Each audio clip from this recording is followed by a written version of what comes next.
It was a wild week of mock drafts. I mean, first you got Charles Davis giving the Vikings Will Levis from Kentucky, which was crazy because really all we've heard all pre-draft process, he's a top-tier quarterback. He's not getting out of the top 10. So to see him at 23, that's the lowest I've seen him over the last few months.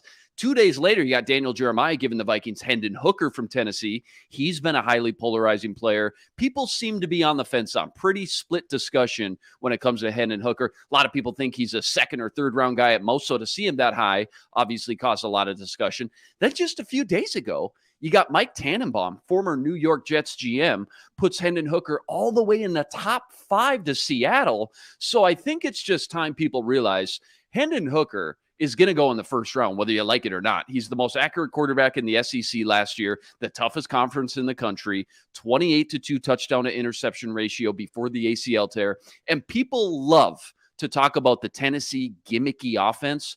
All that gimmicky offense did was thump the best defense in the nation when Hooker threw 5 touchdowns versus Nick Saban in Alabama. So I think he's got enough tools to warrant a first-round pick. I'm not really concerned about the ACL tear. That just means you get to let him sit for a year, which I actually prefer for these young quarterbacks. These quarterbacks now play well into their 30s now, too, we're seeing. So I don't really care about the older age. He's going to be 25 his rookie year. And when it comes to just the Vikings specifically, Ron, when you're constantly winning 8, 9, 10 games every year, you're never going to be picking in the top 5, top 10 to draft one of these elite blue chip guys, you know, the CJ Strouds and Bryce Youngs. This is a rare case. You can get a first round talent in the middle to late first round. So these mocks, they cause a lot of commotion. But I, for one, I really love to see some of these Vikings picks, specifically Hendon Hooker. And I hope whether it's Hooker or Levis or somebody else, the Vikes do get someone in under Cousins now, so he's ready to roll when that contract expires in 2024. Sam, what you got? Yeah, I mean, Luke, it really takes brave, courageous people like us to come out in defense of Hendon Hooker so that Daniel Jeremiah could have the comfort to right. mock him to Minnesota for Mike Tannenbaum. Right. I mean, they were really empowered by our kind of activism on behalf of Hendon Huge Hooker. Fans of the show. Yeah. I mean, I know they listen to it religiously, and now we have started this train. There's no stopping it now. Hendon Hooker, what's next? Mocking him number 1 to Carolina. I am a big Hooker fan. A lot of people whoa. Whoa. Hey, you mentioned did I mention I'm going to Vegas? No. Hendon Hooker, I think that we're sleeping on him because of his age. We're sleeping on him because of his ACL tear. I think he's going to be a good pro. I really do. I think he's got a lot of tools. You bring him in, let him sit for a year, get healed up, learn behind Kirk Cousins. I think it makes sense. And if you want to disagree with me, that's fine. But I think Luke and I are going to be vindicated on draft Reggie, day. what you got? First off, I think Mike Tannenbaum should not be allowed to be on ESPN's television. Like, obviously, he didn't work out as a GM with the Jets, and that was for a reason. The dude is loony. Like, that mock draft that he put out was ridiculous. Like, even the guys on NFL Live were just like ready to throw something at the screen. Like, what else did he do? I haven't seen the whole thing. It was nonsensical. Like, once he did the Hendon Hooker to the who was the Seahawks at 5, they were like, okay, all right, okay. And then I think he had the running back Jahmyr Gibbs going 27.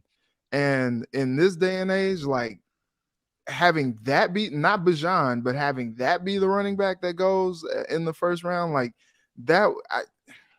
He had Bijan going 19 to Tampa, and then he had Anthony Richardson falling to 11 to the Titans. I really don't see him getting outside the top 10. I will say this to your point, Reg.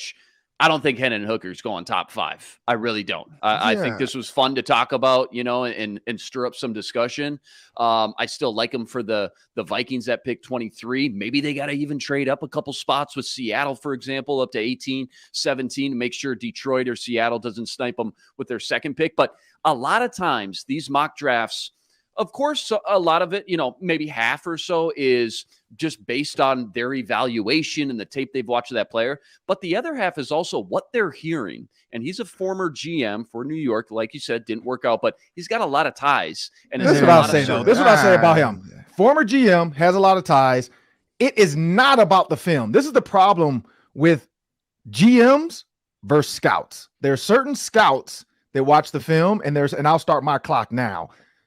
GMs watch film, but not the same way scouts do, because there are some GMs that never played. Now, there's some Lynch, some of these, they played the game, so they know what they're watching. Some GMs have never played, so they really don't know what they're watching. They're taking the scouts' information, who go out all the time and watch, and they're also just listening to other GMs who throw out bombs to get them off the scent. Like, it's literally like, if you have think about it. When you have kids or you have an animal and you're sick of them, you just throw something like, go get that. And they do that. They like Aaron Rodgers telling stop texting me. Like, come on. Like, that's what they do. They'll throw something out there to get them off the scent and throw us all off. Here's how I go really quick, because I got 20 seconds left on my clock. I think the Minnesota Vikings do not take Hendon Hooker. If they do take a quarterback, it has to be a great one that falls. The biggest issue with interior linemen is they're all old. When I looked at the list of the top 10, there's some really good ones out there, but you got redshirt senior, 6-year senior, 6-year senior, 6-year senior, 6-year senior. There's one redshirt junior, that's Joe Tippin out of Wisconsin. And then you go back down, you got a one redshirt sophomore at Ohio State, Luke Weipler, and I think he's going to be good, but he's young, he's 6'3", 300 pounds. The steal of the draft, and he could be there for the Vikings, is O'Cyrus Torrence out of Florida. He's a senior, a true senior, 6'5", 360 pounds. If you want somebody to move and you're going to run the ball, O'Cyrus Torrence, he played at LSU. Mm-hmm. He then followed his coach over to Florida. That's the way to go for the Vikings, because John Michael Schmidt could be there because he is also the number 2 graded interior lineman now, because Tippin was originally a 1-2, like first or second round guy, but now he's kind of jumped into the first round for sure, moving John Michael Schmidt down 1. But John Michael Schmidt is a true center who could play guard, but a true center, and they already re-signed Bradbury. So O'Cyrus Torrence could be the way to go at guard if you're looking for a guard, if you're not happy with what you have right now.